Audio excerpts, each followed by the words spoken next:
Something feels different this morning. Not dramatic, not loud, just settled.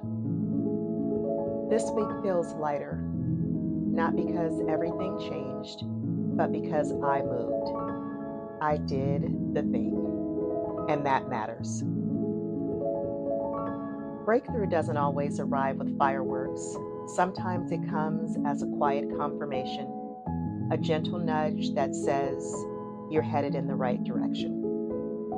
I'm noticing momentum, the kind that builds when you stop waiting for perfection and simply begin. There's a steadiness in me now.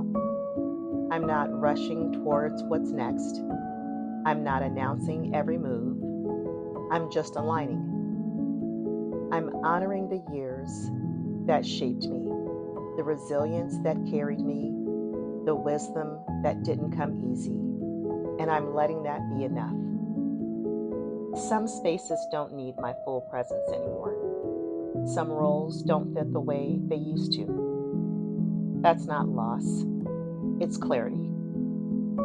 I don't need to force the next door open. I can feel that something is forming. And this time, I'm meeting it calmly. I'm not chasing it. I'm not proving. I'm simply stepping forward.